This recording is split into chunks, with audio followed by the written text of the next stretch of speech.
الحمد لولیہ والصلاة والسلام علی نبیہ محمد وآلہ واصحابہ اجمعین اما بعد فاعوذ باللہ من الشیطان الرجیم بسم اللہ الرحمن الرحیم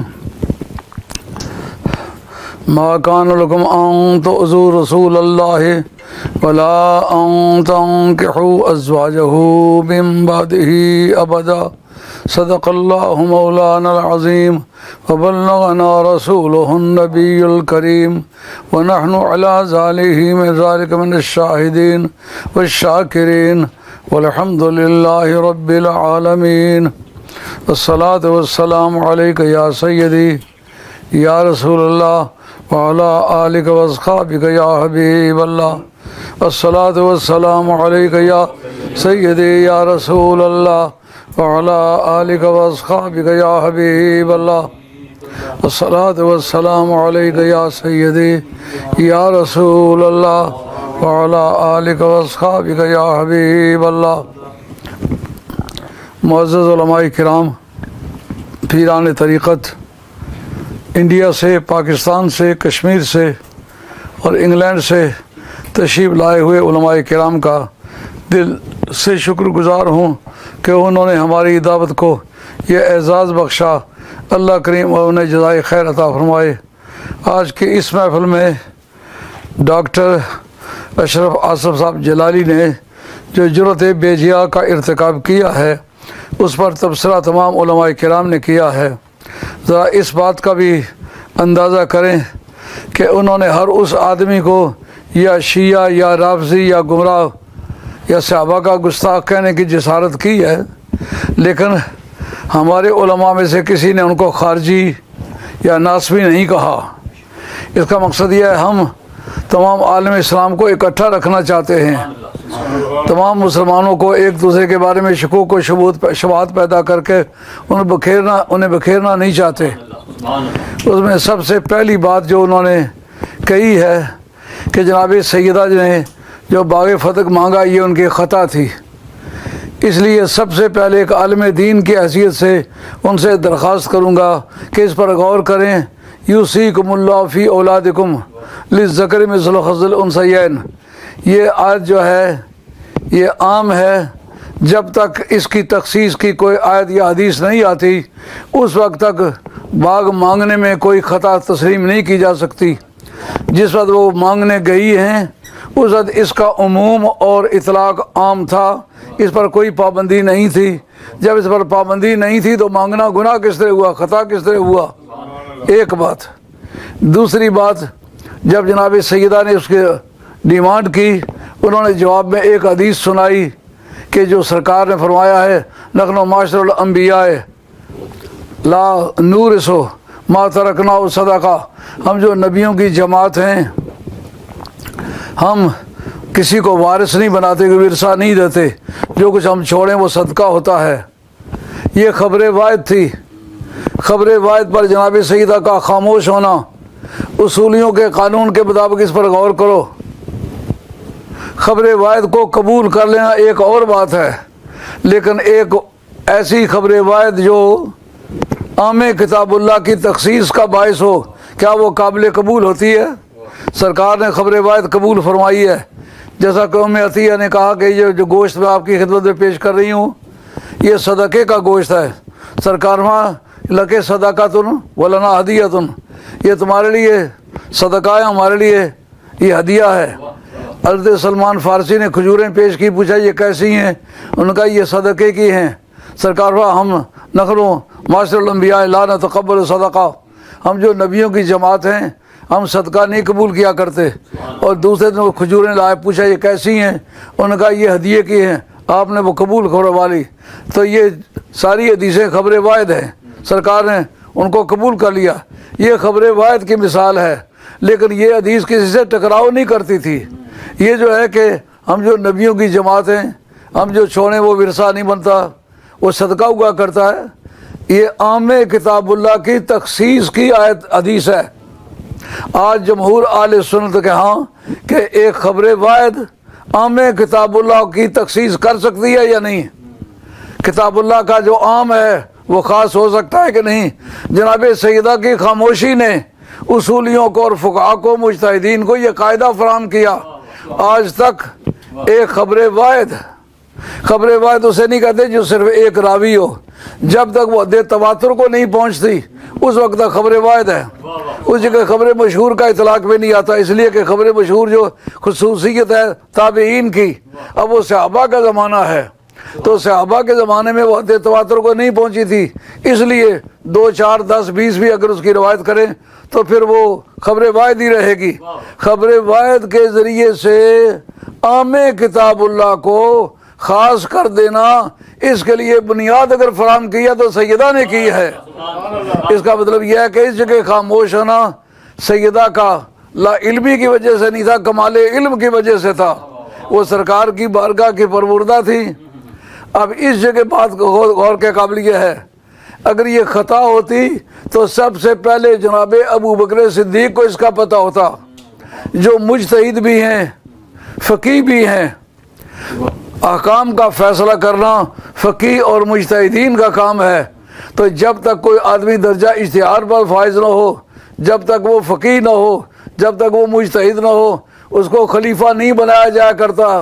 جب آپ کو متفقہ طور پر خلیفہ بنایا گیا، اس کا مطلب یہ ہے کہ تمام صحابہ کرام اور تمام امت نے ان کو فقیہ بھی مانا ہے، انہیں مجتہد بھی مانا ہے۔ اب غلطی ہوتی تو ان کو پتہ ہوتا، اگر ان کو پتہ نہیں ہے اس کا بطور غلطی کے، پھر یہ غلطی تمہاری ہے، نہ ان کی غلطی ہے نہ سیدہ کی غلطی ہے، غلطی تمہاری ہے جس سے بات کو سمجھا نہیں۔ حضرت علامہ بدر الدین عینی، آپ کی کتاب عمدۃ القاری شرح بخاری، جلد نمبر 15 صفحہ نمبر 20، اس مقام پر لکھتے ہیں کہ امام بہقی کی روایت ہے، حضرت شعبی رضی اللہ تعالیٰ جو امام ابو حنیفہ کے استاد ہیں، ان کی روایت سے ہے کہ جس وقت جناب سیدہ علیل تھیں تو حضرت ابو بکر صدیق رضی اللہ عنہ آئے، انہوں نے آ کر کے حضرت حیدر کرار سے اظہار کیا کہ میں جناب سیدہ کی خدمت میں راضی کرنے کے لیے آیا ہوں۔ اس وقت آپ نے کہا میں پوچھتا ہوں جناب سیدہ سے، جناب سیدہ سے جا کے کہا کہ باہر حضرت ابو بکر صدیق آئے ہوئے ہیں، وہ ملاقات کرنا چاہتے ہیں، کیا آپ پسند کرتی ہیں کہ وہ ملاقات کریں؟ ان کا کرنے دو۔ پردے کا اہتمام کیا گیا، آپ اندر آئے، اندر آ کے کہتے ہیں ما خیر و عیشن عیشوہا وانت علیہ ساختہ، اے جناب سیدہ جو زندگی میں گزار رہا ہوں نا اس میں کوئی خیر نہیں ہے۔ غور کریں ذرا، اہل علم حضرات علماء کا ایک بڑا جمع غفیر ہے، ہندوستان، پاکستان سے، کشمیر سے اور مختلف مقامات سے آئے ہوئے علماء کرام ہیں، ان سب کی خدمت میں عرض کرتا ہوں کہ اس جگہ جناب ابو بکر صدیق کے یہ الفاظ کس بات کی وضاحت کرتے ہیں؟ جناب ابو بکر صدیق رضی اللہ عنہ کا جو زندگی میں گزار رہا ہوں اس میں کوئی خیر نہیں ہے۔ یار وہ زندگی کیا تھی؟ سحری کے تہجد بھی پڑھتے تھے، 5 نمازیں باجماعت پڑھتے تھے، قرآن کی تلاوت کرتے تھے، شرعی عدالت کے مطابق ہولڈ کرتے تھے، قانون اسلام کو اسلامی پرسکرائبڈ ایریا میں نافذ کیا ہوا تھا، اور عدالتوں کا انتظام تھا اور سکولوں کا انتظام تھا۔ دور فاروقی اس کی وضاحت کرتا ہے، یہ سب اچھے کام کر رہے تھے۔ جب یہ سارے کام کتاب اللہ اور سنت رسول اللہ کے مطابق چل رہے تھے، انہوں نے کیوں کہا کہ یہ زندگی جو میں گزار رہا ہوں اس میں اچھائی نہیں ہے؟ کب انت علیہ ساختہ، یہ واو حالیہ ہے، علت بیان کرتی ہے کہ ان سب چیزوں کے ہوتے ہوئے یہ اس زندگی میں خیر نہیں ہے، جبکہ آپ ناراض ہیں۔ اس کا مطلب یہ ہے کہ حضرت ابو بکر صدیق کا یہ عقیدہ تھا، قرآن پڑھے، نمازیں پڑھے، تہجد پڑھے، اللہ اللہ کرے، دین پر عمل کرے، دین پر عمل کرائے، تمام اسلامی نظام کو نافذ کرے، اس میں خیر نہیں ہوگی جب تک فاطمہ راضی نہ ہو۔ وہ خطا کار ہوتی تو ان کو راضی کرنے کے لیے جاتے۔ اس کے بعد وانت علیہ ساختہ، درآں حال کہ آپ مجھ سے ناراض ہیں، یہ واو عالیہ ہے، حال تعلیلیہ ہے، علت بیان کرتا ہے کہ اس زندگی میں کیوں خیر نہیں ہے کہ تو راضی نہیں ہے۔ اعلیٰ حضرت فاضل بریلوی رحمۃ اللہ علیہ فتاوی رضویہ کے اندر نقل کرتے ہیں، کہتے ہیں کوئی عبادت اللہ کے حضور میں منظور نہیں ہوتی جب تک آل بیت کی محبت نہ ہو۔ تو آل بیت کی محبت نہ ہو تو ابو بکر صدیق کی زندگی میں خیر نہیں ہے تو تیری خیر کہاں ہے؟ اپنی خیر منا۔ ازاں بعد اس کے بعد جناب ابو بکر صدیق رضی اللہ تعالیٰ کہتے ہیں اے جناب سیدہ آپ کو اس بات کا علم ہے ما ترکت الاموال والازواج والعشیرۃ، میں نے اپنے بیوی بچوں کو اور اپنے خاندان کو نہیں چھوڑا مگر الا ابتغاء مرضات اللہ و مرضات رسولہ و مرضاتکم آل البیت، کہ ہم نے اپنا گھر بار چھوڑا ہے، بیوی بچے چھوڑے ہیں، خاندان چھوڑے ہیں، لیکن نہیں چھوڑے صرف اللہ کی رضا کے لیے چھوڑے ہیں، رسول اللہ کو راضی کرنے کے لیے چھوڑے ہیں۔ اے حضرت سیدہ فاطمہ تیری رضا کے لیے چھوڑے ہیں۔ بتائیے ان کی سب عبادات کا مقصد کیا ہے؟ سب عبادات کا مقصد یہ ہے کہ سیدہ فاطمہ راضی ہو جائے۔ ہجرت کا مقصد، مال چھوڑنے کا مقصد، اہل و عیال چھوڑنے کا مقصد، زندگی کی بہاروں پر لات مارنے کا کی وجہ کہا کہ فاطمہ میں نے تجھے راضی کرنا چاہا، اہل بیت کو راضی کرنا چاہا۔ اس سے کیا بات ثابت ہوئی؟ اس سے بات یہ ثابت ہوئی کہ میں یہ سوسائٹی کو باور کرانا چاہتا ہوں کہ ایک عمل جو جائز ہے آپ کریں، اس سے سرکار ناراض ہو جائیں تو پھر اس کی بات ختم ہو جائے گی۔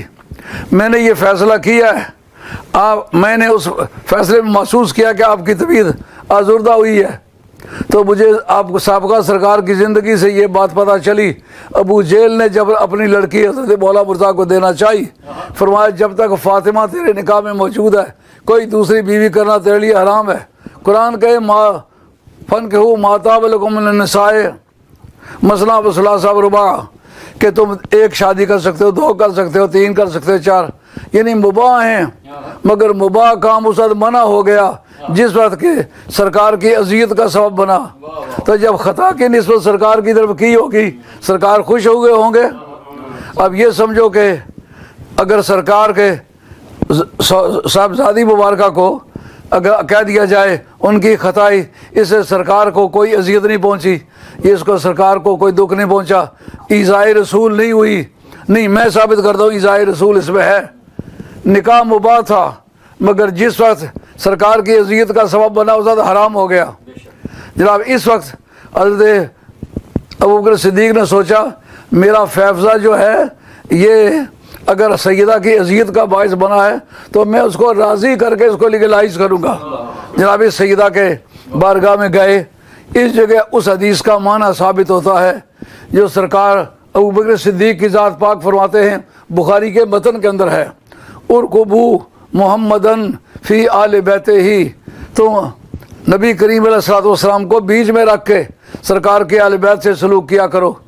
ایک مولانا میرے دوستوں میں سے تھے، وہ اس اختلاف سے کرتے تھے معنی اور ترجمے کا۔ آج اس بات کو وہ بھی سمجھے کہ تم سرکار کو بیچ میں رکھا کرو، یعنی آج کی تاریخ حضرت ابوبکر صدیق کیوں گئے؟ انہوں نے کہا کہ جناب سیدہ کے طبیعت آزردہ ہونے سے سرکار کی طبیعت آزردہ ہوتی ہے، کیونکہ سیدہ جزو رسول کریم ہے۔ حضرت مسعود بن مقرہ رضی اللہ تعالیٰ عنہ وہ کہتے ہیں کہ میں نے سرکار کی زبان مبارک سے یہ سنا فاطمہ میرے بدن کا ٹکڑا ہے۔ اس کا ترجمہ عام آل اللہ نے یہ کیا میرے دل کا ٹکڑا ہے۔ دل کا ٹکڑا ہو یا بدن کا ٹکڑا، بدعۃ منی، یہ میرے بدن کا ٹکڑا ہے۔ تو یہ قاعدہ ہے کہ جزو کو نکال کے آپ اصل کی طرف کوئی چیز رجوع نہیں کر سکتے۔ جو آپ نے نسبت کرنا چاہیے تو جتنا اس کو جزو کو نقصان پہنچا اتنا کل کو نقصان پہنچا ہے۔ اس لیے سیدہ فاطمہ کی اذیت جو ہے وہ نبی پاک علیہ السلام کا ایذائے رسول ہے۔ ایذائے رسول حرام کا باعث ہے، وہ حرام ہے قتل۔ ایذائے رسول قتل حرام ہے۔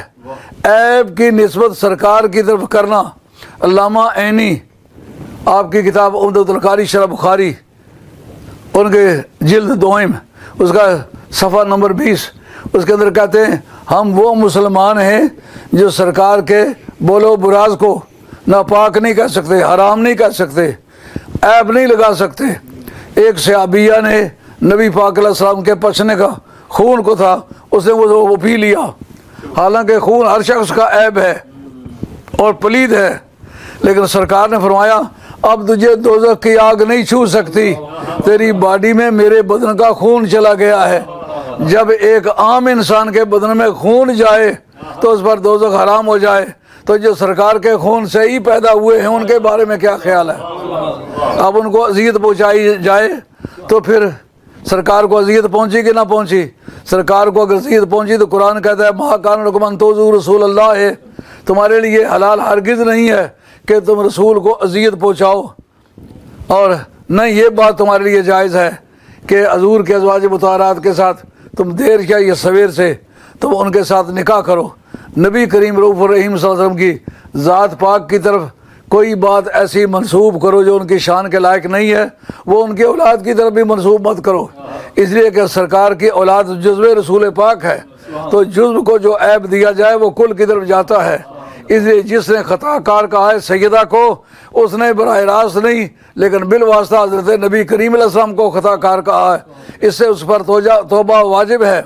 میں آج داد دیتا ہوں حضرت پیر میر علی شاہ صاحب گورلوی رحمۃ اللہ علیہ کی ذات پاک کی تحقیقات کو، اور ان کے جو خدمت گزار ہیں جی حق، انہوں نے حضرت خواجہ گورلوی رحمۃ اللہ علیہ کی تعلیمات کا بڑا واضح قسم کا بیان دیا ہے، ثابت کر دیا ہے کہ خواجہ گورلوی کے برابر کا خدا کی زمین پر اس وقت کوئی شخص نہیں تھا، کیونکہ مرزا قادیانی نے جو چیلنج کیا تھا از کاف تا کاف،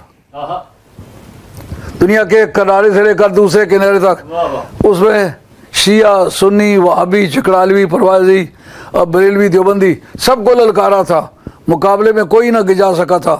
اس مقابلے کے لیے گیا تو خواجہ گورلوی گیا، جس نے ثابت کر دیا کہ آج سے 14 برس سے لے کر اتنا بڑا فتنہ مسلمانوں کو پیش نہیں آیا، جتنے مدعیان نبوت گزرے ان کے پشت پر طاقت کوئی نہیں تھی، لیکن اس کی پشت پر وہ طاقت ہے کہ جن پر سورج غروب نہیں ہوتا، اس کے مقابلے میں جانا اور خم ٹھونک کر اس کا مقابلہ کرنا۔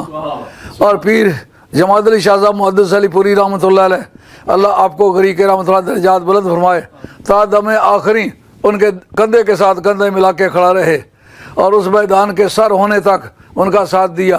آج صاحبزادہ منور حسین شاہ صاحب نے جو اعلان کیا اور اس کا پیچھا کیا ہے، میں سمجھتا ہوں حضرت خواجہ علی پوری رحمۃ اللہ علیہ کے منصب کا حق ادا کیا ہے، قابل تعریف بات ہے، اچھے دادے کی اولاد ہے۔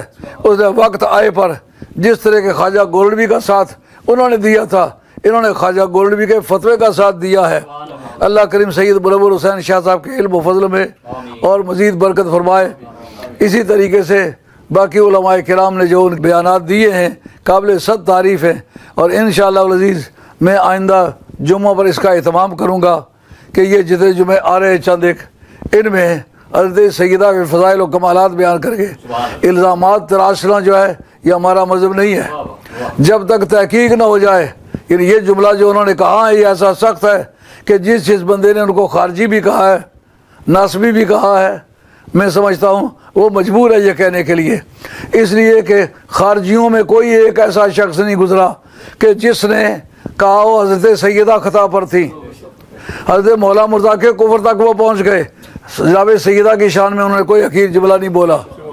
جو صاحبزادہ برکات احمد صاحب نے تواتر نقل کیا ہے کہ صحابہ سے لے کر تابعین سے لے کر اتباع تابعین تک اس وقت تک کم و بیش 1400 برس سے اوپر نیچے کا زمانہ ہے، کسی شخص نے جناب سیدہ کو کی طرف خطا کی نسبت نہیں کی۔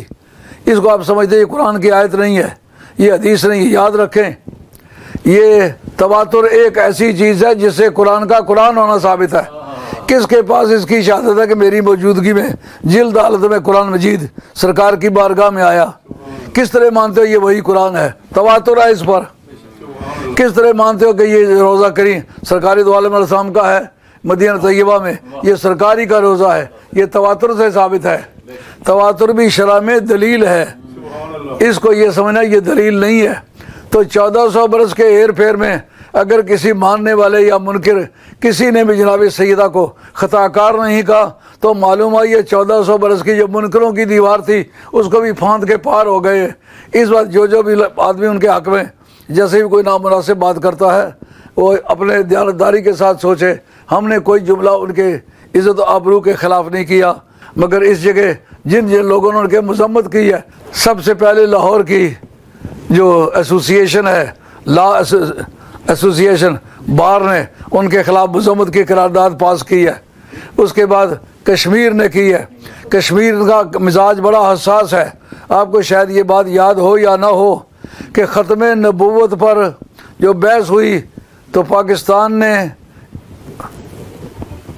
غلام احمد قادیانی کو اور قادیانیوں کو اور مرزائیت کو بعد میں کافر قرار دیا ہے، لیکن آزاد کشمیر اسمبلی نے ان کو پہلے کافر قرار دیا ہے۔ اس کا مطلب دینی معاملات میں آج تک کشمیر نے بڑی سبقت رکھی ہے۔ اللہ کریم ان کو جزائے خیر عطا فرمائے۔ میں آج تک کئی برس ہو گئے کوئی مجموعی دعا نہیں مانگی جس میں کہ کشمیر کی آزادی کے لیے دعا نہیں مانگی۔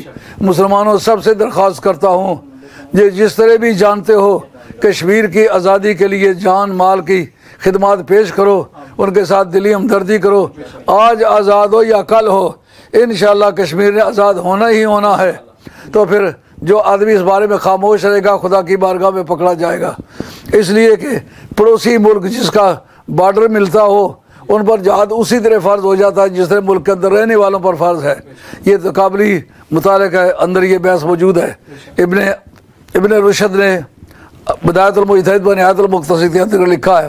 تو آج انہوں نے ختم نبوت کے بعد یہ ایک پہلا مرحلہ ہے جو خاتون جنت کے آبرو پر حملہ کیا گیا، تو کشمیر کے مسلمانوں نے اس کی مذمت کی ہے۔